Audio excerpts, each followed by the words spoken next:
so lost without you. Sorry. It's very good. That's how I feel. You're making me feel better. Ooh. I appreciate you. Welcome to episode 10, 11. Oh, Ladies thank and heaven, gentlemen. it's 11. You have worked that in how many times now? What? Oh, thank heaven.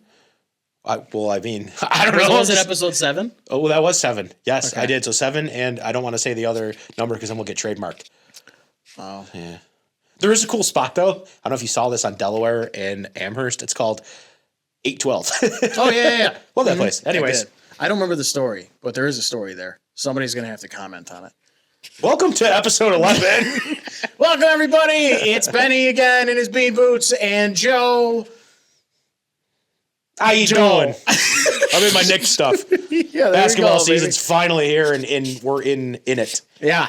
I'm going to be honest with you guys. No idea how this episode's going to go. We don't have a list. We don't have a script. We don't have anything. We don't have feelings. This is a pure fucking vibes. We've been neutered. Podcast, essentially.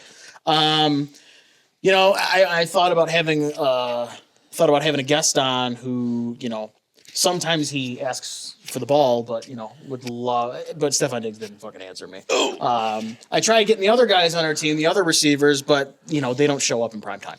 So yeah, because it's technically prime time. Yeah, you just keep instead of tugging at the heartstrings, you keep just stabbing my heart. I mean, dude. Okay, how did you? So okay, first of all, let's just start off like normal because we're already getting hot. How was your weekend?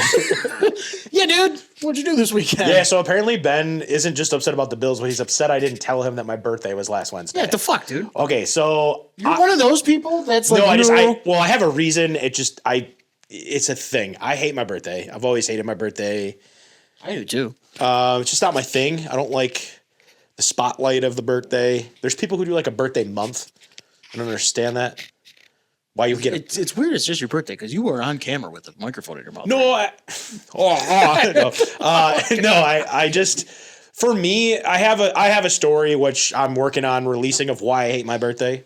Okay. I'll get to it eventually, but basically, whenever somebody goes like, "Hey, happy birthday," I'm just like, "Great!" And the worst thing they always say is, "Can't wait to celebrate." Well, wouldn't you just celebrate if you knew me? Like, why do you have to say "Can't wait to celebrate"? But anyways. Coolest thing about my birthday was on Wednesday, my wife got me these New York Yankees golf club heads, like the golf club covers. And then she got me a hat with a guy driving a golf cart with a beer in his hand. Because I said on the last episode, you want to start golfing? I'm retiring from softball to play golf, which I'm terrible at. So I'm like, oh, like, is that it? She's like, what do you mean is that it? I'm like, well, is there like another surprise? Because you are not one to just buy like small gifts and call it a day. There's something else. She goes, I don't know. We'll have to see. So on Saturday, all day. That's the answer right there. She's like, I wonder what we're doing tonight. Ooh. And I find out my parents are coming. So like I'm sprinting around the house, cleaning it up, making the bed, making sure it's up to Joe Senior standards and Janine Conzi standards. And it looks great. And they get there and we're hanging out and we start driving to wherever we're going. And there's a bunch of Paula's donuts in the back seat, which are great. And I'm like, oh, we must be going out to dinner. Don't we pull up on Hurdle Ave to Teas and Taps, which is literally one of the coolest places that I've been to, and golfed with my family. I am so bad at golf. I need to work on it, but it was really cool and didn't wear the golf hat. I felt bad and I didn't bring my clubs. So like when we got there, I go, why didn't you tell me? I would have brought my clubs. She goes, well, I don't want to bring, where's the surprise? I'm like, no, I got to use some other guy's clubs. She's like, oh, great. You're mad? I'm like, no, I'm not mad. Just it's weird using another person's clubs. But anyways, it was a fun time. And then of course, the Bills laid an egg, which kind of ruined that, but we'll get to that later. But, as somebody who started golf during COVID, yeah, you will never be happy with how your play is. Oh, I thought you were just going to no. I thought you were going to stop and say you'll never be happy. So as somebody, I don't mean to make this story about me, but fine. As somebody who is now obsessed with it, yeah, I can't handle that I'm not good at it. And like, I go to lessons at Buffalo Golf and Social with Jesse. I have my biggest problem is I let my ego get in it. Yeah. And I try to swing out of my shoes. Yeah. I'll hit a ball 300 yards, but I don't know where it's going. And I don't have the feel around the greens. My putter's not always on. Like I swing too hard. It's not, So you'll figure this out when you start getting really into it and figuring out where to swing from. Yeah. For me, I've always been muscular. I think my body cannot get over that my power doesn't come from here. My power comes from the rotation. And like when I do it right, it feels effortless and I'm crushing the ball and it's accurate. But when I'm doing it wrong, it's bad. It's really infuriating, but it's absolutely beautiful. It's such a cool thing. And I'm happy you're coming aboard. Yeah, and I also wanted to make mention too. You mentioned Buffalo Golf and Social, another great place. I used to go there when I lived downtown. I live closer to Hurdle, but we'll be going to see those guys soon because I used to go there a lot. It's getting to be that time of year where I'm going to start. I want to get into a league, so there. if anyone's looking for like a 4th or a 5th for the Golf Simulator League, call me. Word. I'll get you a nice 17-yard drive. 17, we could do better. 100-yard drive. I'm just kidding. Okay, dude. You a third of the golf course you're hitting it? Yeah. Which brings me to so then we had food and then we had Paul's Donuts. But the reason I got so excited about talking about food is because this guy over here just decides he's going to post like 9,000 posts about sandwiches and everything. But before we get to it, I wanted to bring up on the podcast tonight, and I forgot to mention this to you today, was really wanted to talk a little bit about Mint Mojito Bar's post. Yeah. Last week. I thought it was brilliant. Yeah. I thought it was amazing, and I think Allison and Dez are just two incredible human beings. And what they wrote, my heart sank for a second. Yeah. I think everybody's did, but what they were basically saying in a nutshell was, don't go to support your local businesses or restaurants when it's their last week. When it's too late. When it's too late. Go support them now. And it wasn't like a me post, it was a everybody post, and that's just makes Mint Mojito Bar different from a lot of the places that we go to. And I teared up a lot thinking about it. And well, this is part of the reason that I think everybody, like kind of like the draft, everybody should have a mandatory food service job. Everybody when they're younger. Yeah, they should. They should, because Anthony Bourdain said that. Yeah, because it crushes me every time. And like I, as somebody who used to be in the restaurants, I sit at that bar during that last week, and you've got people coming in who probably haven't been to that restaurant in over a year. Yeah. And they're like, Jesus, it was so hard to get a reservation here. Why are you guys closing? You were the reason that they're closing, because now you're all deciding to come now that there's a reason to come. Yeah. I'm sorry. I don't mean to yell at people. It's a hard time right now. People probably can't afford to go out to eat. No, but if you ever have the chance, drive the extra 15 minutes. Go support these local places. It's very hard to start a restaurant, and it's one of the most thankless jobs you can have. They don't last a long time. I believe the average restaurant's lifespan is around 7 years. So for anybody to even try to go do it is, I have ideas of how I would do it if I were to ever have the money to open one. And but for the people actually taking that plunge, you have to go support them. Well, Allison, Chris, we love you, and we will be by. 100%. Don't you worry. And the last point I wanted to make about that was, if you think it sucks when you go to your favorite restaurant and it's closing because you couldn't make a reservation, imagine going to your favorite restaurant week in and week out and finding out it's closing or it's being sold. And it's the worst feeling. But let's support. It's Mint Mojito Bar. It's on Niagara Street. Go check it out. They got great drinks. They got great food. Yes, sir. And I think we should start doing that on the podcast, just giving a shout out to these local businesses. For sure. It's not costing them anything. We'll just give them a shout out. Absolutely. So Ben, Mr. I post 9,000 sandwiches a day. If you post Tortuga Sandwich Shop one more damn time, stop, bro. It's amazing. What did you eat this past weekend that I need to know about? Because I saw you went to Fat Rabbit, didn't you? You fat rabbit. What did Benny eat? Nick is killing it with. Oh my God, it's the best. Thank you, Nick. Thank you, Nick. Did you notice it's me holding a cannoli? I think it's amazing. I am going to screenshot that, and for your birthday, we are making. I got a present. It's a thing. Sounds good. We're gonna embarrass Benny with a cannoli in his mouth. Yeah, if you guys haven't been, we go to Canada quite a lot. We are in Toronto a good amount of time. We actually spend a good amount of time in St. Catharines too, and a couple other places like Crystal Beach.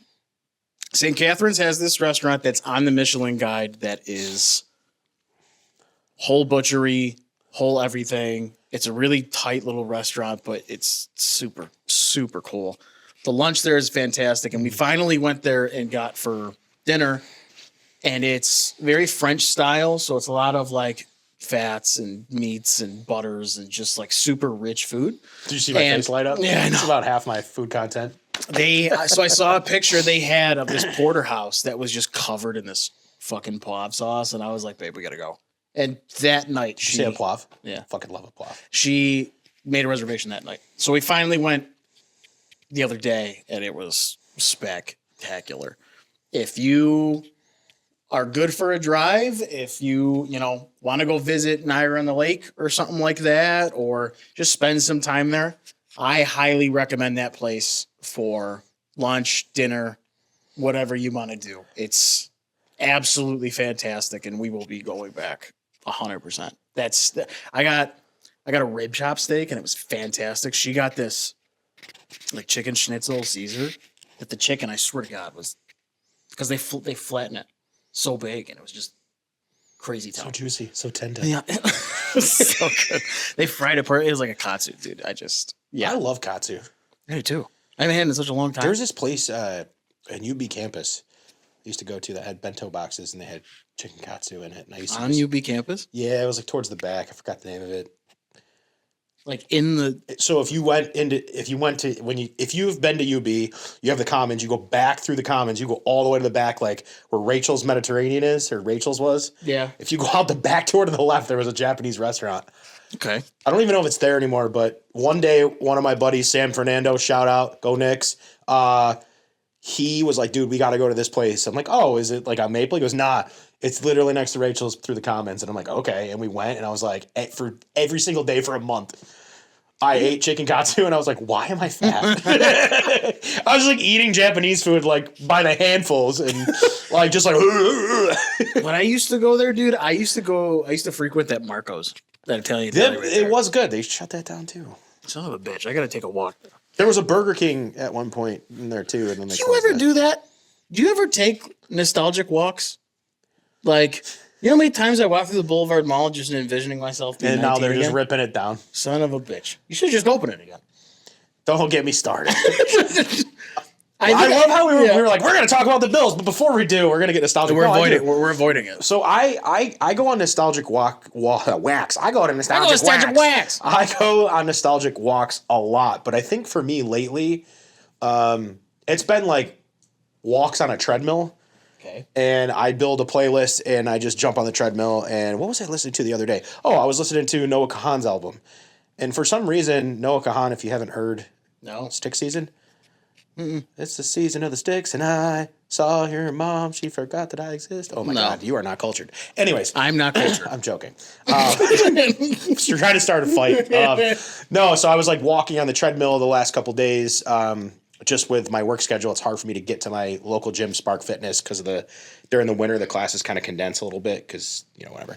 So I'm walking on the treadmill and I'm listening to Noah Kahan, and I'm just thinking of like how long 10 years has been since I've been involved in podcasting or media and writing, and I just start thinking back to like all of the stuff I did at UB, and that's how that kind of came to that Japanese restaurant. But we would be at like a UB football game in a press conference, and then we would go to eat right after the UB Commons. So like to your point about nostalgia, mine's more geared towards like that specific song rather than walks per se. So, Okay. Yeah. I get it. Yeah. All right. Well. Anyways, you want to get to it? Yeah, I think we got a lot to talk about. Well, I kind of want to open this with something a little different. We have gotten on here at mostly every episode, and we've talked about what the ailments of the Bills are, what the problems are, where the holes are, where the voids are. And after kind of going through, I watched the All 22 this week just to kind of see, and I shut it off after like 5 plays because I realized we already know what the problem is. There's a paper trail that leads me to a bigger issue that I can't put my finger on. And one of those things was that I was researching this past weekend was the strength and conditioning coach getting fired before the beginning of the season, this season. Was it Eric Cipriano? I can't remember his name, but he won an award for best strength and conditioning coach in the NFL.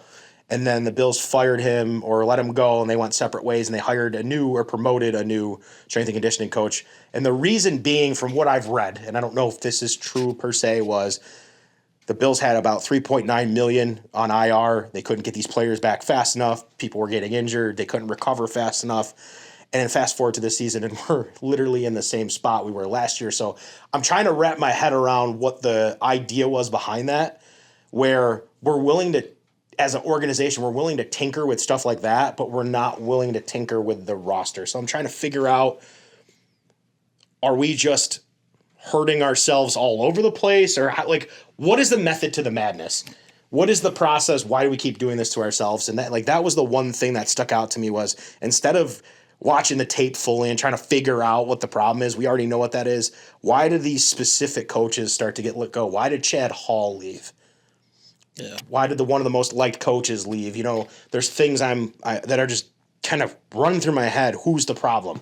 It's easy to say it's McDermott, but is there somebody else within the organization that's causing this? And I don't want to get too tied up into it because I don't know, but it's really weird how your strength and conditioning coach gets fired for that reason. Here we are, 2025, with the same problem we had with injuries. Mm-hmm. And, I get your point. Well, this is what happens when the team looks like this. Yeah. Speculations start. Yeah. Doesn't matter whether they're true, doesn't matter whether anything's going on, but this is ultimately what you invite when things don't look as good as they should. Yeah.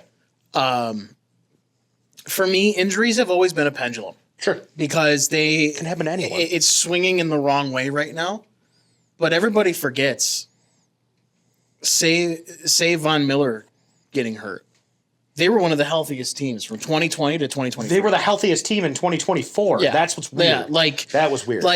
So injuries are always just luck to me. I do understand that there's a lot of soft tissue stuff going on. Sure. So, okay, preparation could be a little bit better, this, that, and the other thing. But like you said, firing this guy, it seems like there's a lot of scapegoats on this team. Yeah, and Chad Hall didn't get fired. They just agreed to part ways amicably. Right. But this brings me back to, just thinking of these decisions when they fired Dorsey. They fired Dorsey that game, but they lost on a bad field goal play. You know what I mean? In a burn timeout and special teams that where are these decisions coming from? And you and I talked about this for a little bit before we started. Yeah. And I think gathering my thoughts there helped. So that's why I opened the show with this. Yeah, got to give you time to think about it. Here's where my questions are. I got a lot of shit in the offseason for being negative on them, for questioning the way the team was going, for a myriad of reasons. One of the things I want to pin down is, why is it a good idea to win games 28-24, getting able to claim that you controlled the game, rather than just trying to score the most points as humanly possible? Why? And listen, this team is absolutely beautiful, and they're brilliant at having just enough stats to throw it in your face to try to gaslight you and say, there's nothing wrong. We scored 30 points a game. What is wrong with you? You can't fucking tell me that this team was not the best team you had ever seen when they were throwing it all over the place with that kid. Right. In no world is the offense built better when you take the ball out of his hands. Sure. I had tons of people telling me, this is better for Josh. This is better for Josh. He's going to have a running game. He's going to be able to open things up for him now. It's going to be, guess fucking what? Here we are today. Your offense doesn't go if James Cook can't go. Your offense is predicated on a run game now. In the league, you run on first down more than anybody. You have Josh Allen behind center, and you are a run-heavy team. Explain that to me. Explain why that was a good idea.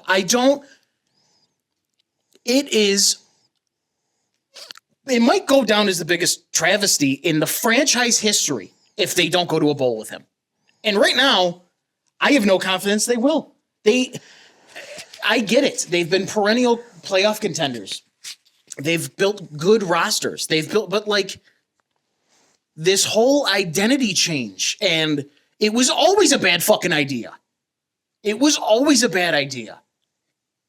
How did this general manager go from trading a first round pick to go get Stephon Diggs and signing Emmanuel Sanders to not lose their fastball to their fastball being, if James Cook can't run, he's throwing to Elijah Moore. He's, it's like, how did we fucking get here? Well, you bring up valid points because not to.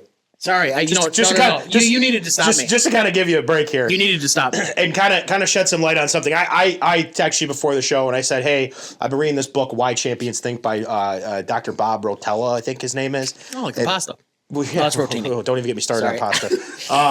Anyways, he's worked with and studied LeBron James, John Calipari, who's a coach for the Kentucky Wildcats for years, Memphis basketball team. And then he talks a lot about LeBron James and golfers. He works a lot with golfers in the way they think. And there's two things that come to mind when I think of what you just said.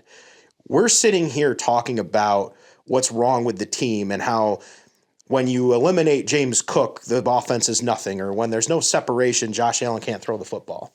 And what I find very, very interesting about this team are two things. One, after this Sunday's game, multiple players, I think Spencer Brown, Deion Dawkins, I think even Josh said it. Josh said it. Sean McDermott said it too, was the Dolphins wanted it more than we did. Whenever I've heard that in the history of sports, never played professional, but when I heard it in my locker room my senior year when we were a terrible football team, they wanted it more than us, means the message isn't getting through to the players, and the players aren't getting through to the coach. There's something wrong there, and they're losing. McDermott is slightly losing the locker room. He hasn't lost the locker room yet, but the message is getting lost in the locker room, and it scares me. That's one. Two, the other thing that just boggles my mind and really pisses me off is you have to know when to focus on your competition and when to block it out.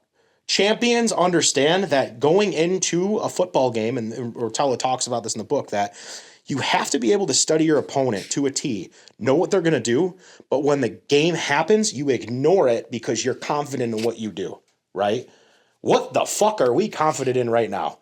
That we could line up and punch the Colts, the Ravens, and the Chiefs in the mouth week after week. We're not, because this is what happens with this team.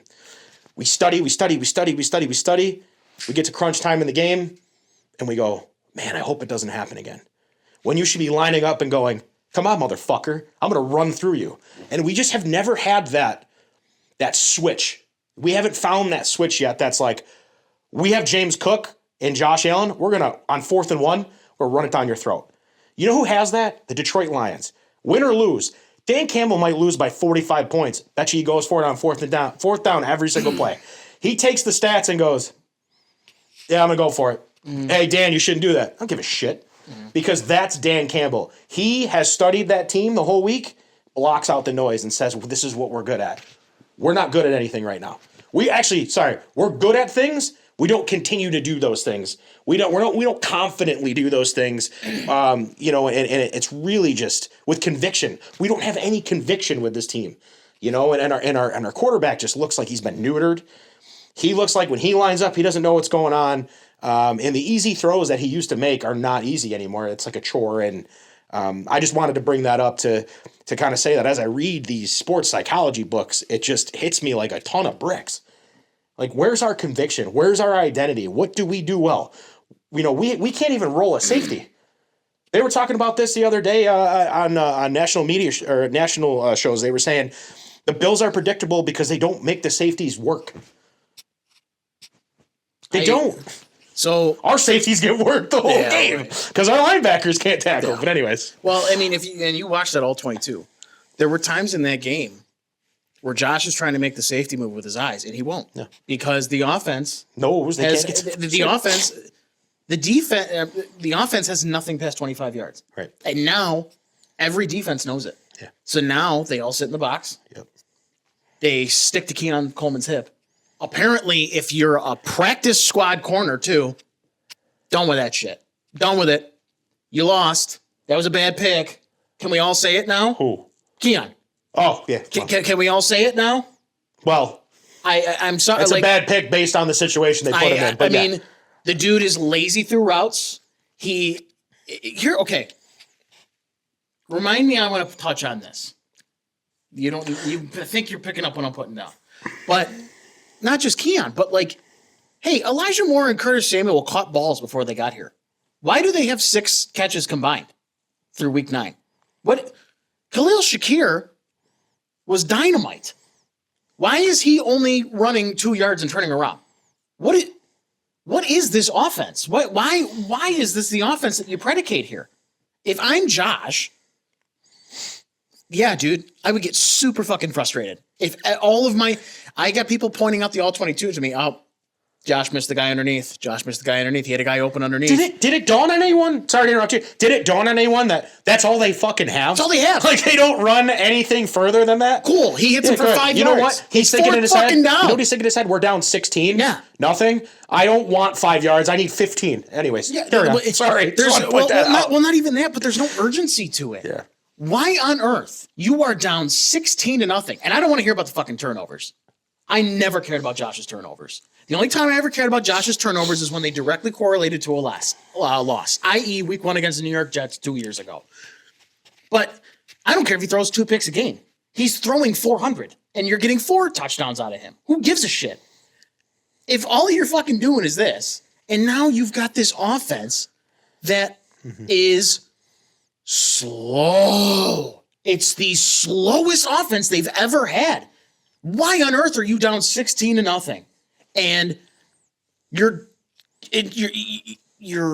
what the fuck is this called? You're constructing or instructing or what the fuck? Conducting. You're conducting. You're a maestro. Yeah. You're conducting a 94-yard over 10-play drive that takes 9 fucking minutes off the board. You better score. What are we doing? What urgency, bros? The only thing I can really point to is just like hubris and arrogance of like, nah, we'll turn it on. Don't worry about it. Like, we'll be fine. Now you've gotten yourself bitten in the ass. That better not be the fucking attitude of it. Like, yeah. And here's another thing too. I understand they go through their lulls in the middle of seasons. This is different. There's no cavalry coming in. This is who they're stuck with. They are playing this bad against bad defenses. These are bad defenses. We're 6-3, but it feels like 3-6. Yes, yeah. like you're climbing an uphill battle. How on earth do you have the number 1 running attack in the league? You have an elite O-line that you built specifically for this team. And shout out Aaron Cromer. And I don't even got to say nothing about Josh because Josh is back there. And you can't pass the fucking ball. Teams are game planning. Yeah. Dude, do you understand this? We live in a world, in this universe. There's a universe where. Yeah, we live in this universe where teams want Josh Allen to throw the football. Yeah. How do you two still have jobs? I don't. Well, it's interesting because I was on X this week, and I told you I was going to stay off, but I kind of wanted to see if other fan bases go through this. And what I found was a lot of Ravens fans, a lot of Chiefs fans, a lot of Dolphins fans were coming at Bills fans going, Lamar Jackson won the MVP with this roster, and, Patrick Mahomes made it to the Super Bowl with this roster, and blah, blah, blah. And I go, hold on. And I got involved in these conversations on X. I normally don't, but I did. And I said, I think fans are trying to say it, but they're not saying it the right way. We're not saying Josh needs more people to catch the ball or more weapons per se. He does need a weapon. We need a GM that looks at Josh and goes, okay, we did score 30, 35 points a game last season. We probably got lucky. We need to go get somebody for him. Instead of going and getting, and maybe Josh Palmer would have turned it on eventually if he didn't get hurt, but whatever, that's not the point. The point is that when I was going through this conversation, I said the Ravens went and signed Derrick Henry. They got DeAndre Hopkins. They drafted Zay Flowers. The Chiefs, they drafted Xavier Worthy. Years ago, they were able to get like LaShawn McCoy, who was on the tail end of his career, but they said, let's give it a shot. Let's see what he can bring to the table. You even look at the Dolphins having the balls to trade for Tyreek Hill. If you looked at their roster, they weren't ready for Tyreek Hill, I don't think, and they thought they were a Super Bowl contending team, and they ended up being that way. But these teams see a void, and they go out and they try to get the best one available. And it just seems like with the Bills all the time. Yeah, no, I called Antonio Brown, and he laughed and said he didn't want to come to Buffalo. So you stop, right? You get Diggs. You end up getting Diggs. But so, like, you have this mindset where you're like, okay, Antonio Brown laughed at me. I went and got Diggs. Diggs soured towards the end, so we're just not going to deal with that anymore. Why? Why wouldn't you want to make your team better? Well, we made our team better by getting James Cook. Well, why wouldn't you get James Cook and then go get somebody else? But instead, what you do is you don't do anything at the trade deadline and you release literally the dumbest thing that could ever be released in the history of NFL PR. Yeah. The Bills offering the Dolphins a 2027 first-round pick and a 2026 third-round pick for Jalen Waddle. Oh, but they wanted 2026 first-round pick. So give it to them. Yeah. Who are you getting between pick 15 and 32 that's going to put your team over the top? And you know what he did to us on Sunday? He ran all over us. And shout out Maxwell Hairston. He had a rough game. Yeah, but he's a rookie. Who is not going to have a rough game against Jalen Waddle? But the point I'm making here is like, you continuously don't make the decisions to put the team over the hump, and then you release that bullshit, and it's like, well, we tried. Did you? Because that just makes you look stupid. Yeah. You and I talked about this before we went live. So I don't know what the problem is. No. But like, we should talk about this. Yeah. This used to be the most wrapped up team in football. Yeah. This used to be the one that was. This is the Fort Knox of. Pun intended. Stupid route, by the way, Dawson. Come on. Yeah. What the hell is the word I'm fucking talking about? Fort Knox of football teams. Sure. They were tight-knit. They were tight-lipped. They didn't let anything out. Nothing leaked. Yeah, nothing leaked. They were the pinnacle of what a good franchise is. Somewhere along the line, they stopped being that. Hard Knocks. Well, it was before Hard Knocks. They were too tight-lipped in Hard Knocks. That's a whole other thing. But like, it really started happening right around when the Diggs shit was going on. Yeah. When Diggs showed up but didn't show up to training camp, and McDermott took the microphone and said, I'm very concerned. And then it came out 2 hours later that McDermott's the one who sent him home. Why the fuck would you say that then? Why would you do that? And since then, it's been a period of just weird shit they're saying. Like, most notably recently, the rant that Bean went on GR. Yep. This crazy, just arrogant, boisterous rant against the two hosts who had every right to ask the question they did. Like, it's not like this is coming out of nowhere, dude. And now, how embarrassed do you have to be? Not only were you looking for a wide receiver at the trade deadline, because you know you need one. You know you fucking need one now. Great. Fantastic. It sounds like he got fleeced by the new GM. And I don't know if anybody's dealt with negotiations in their life. I'm not going to claim to be an NFL GM here, but I do a little bit of deals here and there when it comes to contractual stuff. You don't have a fucking deal till the name's signed on the paper. Yeah. Don't know what to tell you. Yep. So if you get caught with your pants around your ankles at 4:00, that's on you, buddy. And like you said, they send out this statement to tell everybody or to show everybody, hey, we tried. I don't give a fuck if you tried. You've been hanging out with Kevin Adams too much. Meanwhile, the Colts are giving away 2 first-round picks. Right, for by the way, Sauce Gardner had a great game for flying in there and learning the playbook. But like, they gave up 2 first-round picks. But like you said, did you hear what their owner said? Did you hear what Carly Ursay said? Do you want a Band-Aid to fix it, or do you want to fix it for the foreseeable future? Right. Give them 2 first-round picks.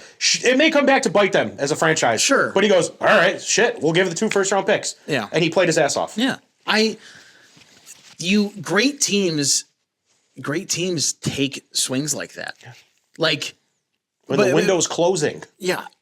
But like if the argument was over a 27 or a 26, why didn't you just fucking give it to him? The 27 draft is supposed to be historical. You would want that one. Dolphins fans are pissed because they're like, wait a minute, what do you mean? Right. Which leads me to believe, is it true?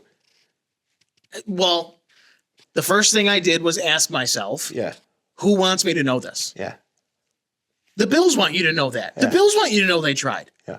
Which all of this coming together and all of these little cracks, all of these little outbursts that we're getting from the head coach. The head coach called out Keon Coleman in a post-conference. Yeah. In a post-game conference the other day. 5 years ago, he would have never done that. All of these little pressure cracks and everything going on, speculatory. I don't need anything. This is not proven. I don't need anything. I don't know anything. It's not proven. It's not proven. Yeah. Sorry. I think they are getting pressure from on top of them.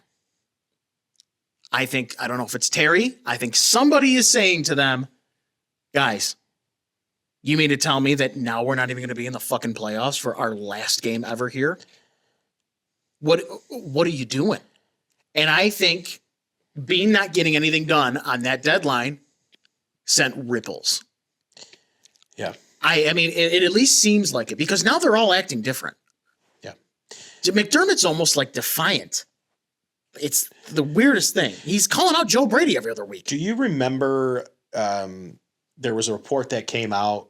Actually, it might have been in the shout out Tyler Dunn. It might have been in the Tyler Dunn piece.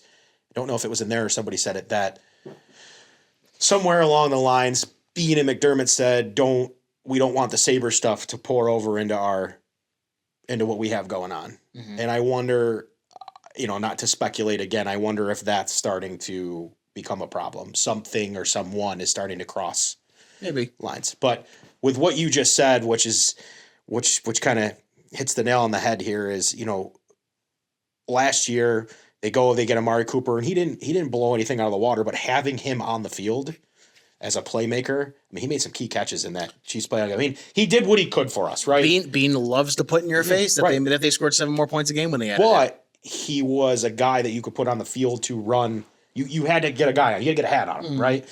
And, well, I got people tweeting at me, or tweeting, not tweeting at me. I got people on Twitter that are going, well, don't worry, we got Mecole Hardman. Again, putting pressure on a guy who didn't really, I mean, he made plays for the Chiefs in their Super Bowl runs, but really hasn't done anything in his career much. You're putting the pressure on him to come in and make sparks fly. I mean, Tyreek Hill did tweet today, hey, Josh Allen got a good one. Well, it's easy for him to say. I don't know how we would hold his opinion, how high we would hold his opinion, or however you'd say it. But anyways, to your point, I understand what you're saying with the stress cracks and all that stuff, but it's crazy because when you watch Hard Knocks, they take you inside the locker room, but you don't know anything. No, it's a puff piece. Right. But now we're seeing what we should have saw in Hard Knocks come out in real time. And what's incredible about the whole thing is Joe Brady said in one breath, I wish I would have thrown more. And then in the next breath says, I wish I would have run more. It's like, dude, like, what are we doing? Why? What's going on? Are you too afraid to say something? Are you at odds with the coach? Are you at odds with the GM? Do you feel you don't have enough players? Because quite frankly, you got Curtis Samuel. You had him in Carolina when you ran a offense. You got your James Cook. Mm-hmm. I mean, we're a yards after catch team, so where's my deep threat? I don't know. Is he pissed about that? We don't know. But I just didn't like the way that he came off in his press conference. It was like, no. And like I said, there's no problem with our passing game. There's a huge problem with the passing game. Said it again, yeah. I mean, McDermott's been calling him out game after game now. Yeah. He said twice. He said after the New England game and the Atlanta game that got too cute, which that is a direct shot to your offensive coordinator. But can't the head coach, I keep going back to Andy Reid because Andy Reid is the elite coach of the NFL. Like everybody's like, oh, I think I got Andy Reid. Andy Reid has pulled the play card out of Matt Nagy's hands, out of Eric Bieniemy's hands sometimes in key moments of games, or has said, let's not do that. Let's put our foot on the gas. Does McDermott not have the sensibility to say, hey, that's not a good idea? I don't think I think they're very, very sticky in what they do there. I don't think McDermott has as much of a hand in the offense as people think he does. I think he has a big hand in the identity of it, but I don't think he has a hand in what they run. I feel like you have to know offense to be a defensive coordinator, right? But this is what gives him his plausible deniability. True. If the offense is not running the right way, that ain't me. That's that fucking idiot over there. How many guys? I know. I got Josh Allen. We should be throwing the ball more. You guys are right. It should look easier for him. Every single step that dude takes allows him to have plausible deniability. This past press conference, are you taking play call? Is Babbage still doing the play calls? Are you helping out? Oh, it's a joint effort now. Oh, okay. And I don't know. But the difference between Babbage and Brady for me is that Babbage is a good coach. Like, I'm not saying Brady's not a good coach. I'm saying Babbitt was a good coach before he became a defensive coordinator. I think you could move him back to a position coach if he wanted to stay. He probably wouldn't want to, but you could move him back and have no problem there. Brady's a guy, after this year, you're maybe talking he gets interviews for a head coaching job, he might be gone, right? When you look at both of those press conferences from the coordinators, it's a lot different. Mm-hmm. There's one that's on an island, and there's one that's on the island with Sean McDermott, obviously because of defense. But it just seems like Brady doesn't have anyone backing him right now. No, I think no.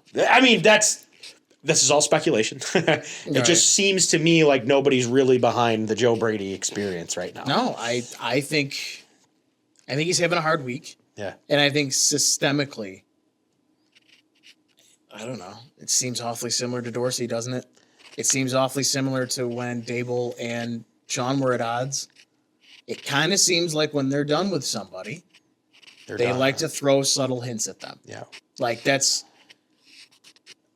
I don't know how else to explain it. I truthfully, I don't. And I also have, but I have a hard time with completely blaming Brady. Yeah, because his record's pretty darn good. Well, with the points and everything like that, it was very nice last year. He's not getting the same results this year. I mean, the league figures you out eventually. Yeah. I do need him to pivot. It doesn't seem like he has a pivot. He doesn't seem like he has a counterpunch. I know that there's nothing in the playbook past 25 yards right now, or if there is, he doesn't have the horses to fucking do it. Because by the time Coleman which is crazy, Elijah Moore or Jackson Hawes or any of them get open, Josh has been flushed from the pocket. It's 7 seconds later. Only guys that get past 20 yards are the tight ends. It makes no sense. Yeah, right. It's ass backwards. I know. And on top of that too, Josh hasn't been playing that great. No, that's the other thing. Like you don't say Josh played like shit. Yeah, he's played like shit the last 3 games. Yeah, even when they won 40-9 over the Panthers. He looked great during Kansas City. He did. But we're built to beat Kansas City, and that's it. But it's been hot. Well, that's the thing. We're built to beat Kansas City or match up well with them. Right. And you've neglected everybody else. Yeah. Man, it is it's crazy to think about. Just like what is it? Ultimately, I go on the horses. That's where I land. Has anybody missed Stephon Diggs now? How about now? I got in an argument with a guy on our comment section. He called me. He tells me I bow at the altar of Diggs. Have a good time. I was like, no, and here's the thing. Ben, just so everybody is aware, Ben isn't denying that Diggs didn't have an ego. No, he's not 100%. Denying it. He's saying, he has said in the past, he has an ego problem. However, we've agreed that it's not Diggs' problem to figure out his ego. It's his coach's job to say, hey, man, how do I help you? Yeah. Give me the ball. We'll get him the ball. It's just, It seems starkly clear right now that when you got him off the team, you may have removed your mouthpiece for that whole offense. From numerous reports, from what people tell the guys on JR, Jeremy said this the other day, Josh is not the guy who's going to stir the pot. He's not going to, when the time where you need him to be Tom Brady or Aaron Rodgers or Peyton Manning and stand up to that coaching staff and that GM and say, what are we fucking doing? That's not who he is. It's just not who he is. I'm not saying he's not a good leader, but that's not his forte. And I think with Diggs not here, they are missing that. They are missing the person who will go in the coaches, which is, by all accounts, Diggs still loves Josh. He takes every single opportunity on every single interview to praise the kid, to wax poetic on him and say that's his boy and all this shit. Did he go like this in a Bengals game? Yeah, of course he did. He wasn't playing good. This thing here, do we really know if it was him or if he was saying that to Josh? Either way, I would like some accountability somewhere in the middle of a game. Because as it stands right now, I'm not on the sideline. I can't tell you what they're telling each other, but from my eyes, it's quarterback here with an iPad and a coach. Receivers here, running backs here. I don't have the Josh right now who goes to the sideline after scoring the 38th point in that AFC Championship game, or the division game, and screaming at everybody, let's fucking go. I don't have that right now. Everybody are right about it. Diggs had a problem with brass. He did not have a problem with the players. I got Travion Henderson taking the fucking podium after the Patriots game saying, I scored those points because Stephon Diggs may be better because he pushed me. And everybody's like, oh, just wait. He'll make it about him. Yeah, you know what? I'd make it about me too if I was the best play in the fucking playbook. Oh, Diggs makes it all about him, dude. He's going to make it so you got to force the ball to him. Is he the only one getting open? Because maybe he should get the ball forced to him. I got the fucking offensive coordinator saying, yeah, we should get Keon involved more. Maybe we should start forcing the ball to him. Verbatim. Maybe not completely. I'm paraphrasing. But he did say maybe it's time we start getting the ball to him more. That is textbook forcing the ball to somebody. Someday, this town will stop blaming the good players. What I don't understand, though, what keeps me up at night, actually, the one thing that I'm going to say, what I don't understand, I do understand because this will keep me up. You're going to tell me, for Josh Allen's career, the only thing we're going to have to show for it is 5 AFC East titles. I got to tell you, people always say, well, what about, you had a 17-year drought. Cool. And those 5 titles were great. Yeah. But don't sit here and stare at me and say, well, you can't say that because we have 5 AFC East titles. I tell you something. I would trade those 5 AFC East titles for 1 Super Bowl. I don't care about being the top dog in the division unless it means you're the number 1 seed. Yeah. Because I got news for everybody out there. If you think this Buffalo Bills team is going into the playoffs as a wild card team and trashing teams, let me give you a little list of who's a wild card team right now. The Houston Texans are a wild card team. The Baltimore Ravens have potential to be a wild card team. They're going to win their division. Kansas City Chiefs are a wild card team. Mm-hmm. I mean, what are, and don't even get me started on if Pittsburgh can figure out how to put the ball in the end zone, you got Pittsburgh that's kind of there too. What I'm saying is you don't have the path you think you have as a wild card team anymore. And that Houston Texans team will eat you alive up front. They have one of the best front 7 in the NFL. Mm-hmm. So you not only just made it harder, your easiest path to the playoffs was the 1 seed, and the Colts are like, hey, and the Patriots are like, hey, yeah. And here you are now staring down the wild card, which you just made your season that much harder. Well, and it scares the shit out of me. And there's a conglomerate of Bills fans who are just perpetually positive. And I don't have a problem with that. That's fine. But don't get on me about it. Don't get mad at me. Don't get fucking mad at me about it. You have the clearest shot. For those people that are like, I've been around for 70 years, just enjoy the ride, man. Enjoy it. You have won enough games that the pedestal is higher. I'm sorry. It's not my fault. It's their fault. If they didn't want me to expect more out of them, they wouldn't expect it out of themselves. They were the Super Bowl favorites 3 weeks ago. Mm-hmm. This comes with the territory.